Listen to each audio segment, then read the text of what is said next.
आज हमारा टॉपिक है iso electronic species and ionic radii कि आइसो इलेक्ट्रॉनिक स्पीशी किस तरह आयोनिक रेडियाई को इफ़ेक्ट करेगी।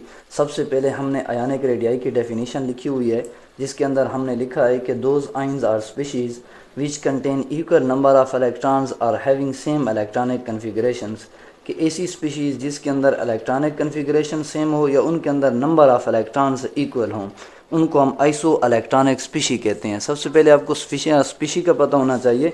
स्पीशी उस चीज़ को कहते हैं, उस आइन को कहते हैं जो कि लॉस या गेन ऑफ इलेक्ट्रॉन कर चुका हो और उसके बाद वो किसी भी केमिकल रिएक्शंस के अंदर हिस्सा ले सकता हो। तो आपके जितने भी आइन्स होते हैं इनके अंदर लॉस या गेन ऑफ इलेक्ट्रॉन हो चुकी होती है, केमिकल बॉन्डिंग बन चुका होता है, उसके बाद वो किसी रिएक्शन के अंदर हिस्सा ले सकते हैं।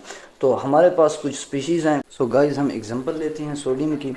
सोडियम के ऊपर अगर हम पॉजिटिव का चार्ज बना दें तो ये इसको हम कहेंगे कि ये वाला सोडियम का आयन है। अगर आप इसकी इलेक्ट्रॉनिक कन्फिग्रेशन करेंगे तो इसके अंदर टोटल 10 इलेक्ट्रॉन्स हैं, तो 1s2 2s2 2p6 इसकी इलेक्ट्रॉनिक कन्फिग्रेशन ये वाली बन जाएगी। और उसके साथ साथ अगर आप फ्लोरीन को ले लें तो फ्लोरीन के ऊपर जो चार्ज होगा वो -1 का हो जाएगा। फ्लोरीन के अंदर 10 इलेक्ट्रॉन आ चुके हैं इस वक्त, तो इसकी electronic configuration as same as sodium, जिस तरह सोडियम की है बिल्कुल फ्लोरीन की उसी तरह इलेक्ट्रॉनिक कन्फिग्रेशन होगी। इसी तरह आप उठा लें ऑक्सीजन को, इसी तरह आप उठा लें नाइट्रोजन को, इन तमाम की इलेक्ट्रॉनिक कन्फिग्रेशन जो होगी, या फिर आप Mg+2 उठा दें तो इन तमाम की इलेक्ट्रॉनिक कन्फिग्रेशन जो होगी वो बिल्कुल सेम होगी और सेम नंबर ऑफ़ इलेक्ट्रॉन्स इनके अंदर एग्जिस्ट करेंगे। इन्हीं को हम आइसो इलेक्ट्रॉनिक स्पीशी कहते हैं। इनके अंदर आयोनिक रेडियाई का डिफरेंस होगा। वो डिफरेंस क्यों होगा? बिकॉज ऑफ देयर चार्ज, इनके चार्ज की वजह से इनके अंदर डिफरेंस पैदा होगा।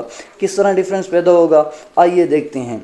या आइसो इलेक्ट्रॉनिक स्पीशीज़ के अंदर ये वाला आर्डर बनेगा। और ये आर्डर क्यों बनेगा? हमने एक ही बात की कि जैसे ही नेगेटिव के अंदर इंक्रीज़ आएगा चार्ज के अंदर, वो वाली स्पीशीज़ जो होंगी उनका जो आयोनिक रेडियाई का साइज़ होगा वो आपके पास इंक्रीज़ हो जाएगा। और इंक्रीज़ होने के पीछे भी हमने एक रीज़न पिछली लेक्चर के अंदर हमने कहा था कि इफ़ेक्टिव न्यूक्लियर चार्ज जो होता है, इफ़ेक्टिव न्यूक्लियर चार्ज आपका इफ़ेक्ट हो जाता है, वो इंक्रीज़ हो जाता है। और जैसे ही इफ़ेक्टिव न्यूक्लियर चार्ज इंक्रीज़ होगा, होल्ड ऑफ द न्यूक्लियस जो होता है वो आपके पास डिक्रीज़ हो जाता है। जैसे होल्ड ऑफ न्यूक्लियस डिक्रीज़ होगा, ज़ाहिर सी बात है उसका साइज़ जो होगा वो बढ़ेगा।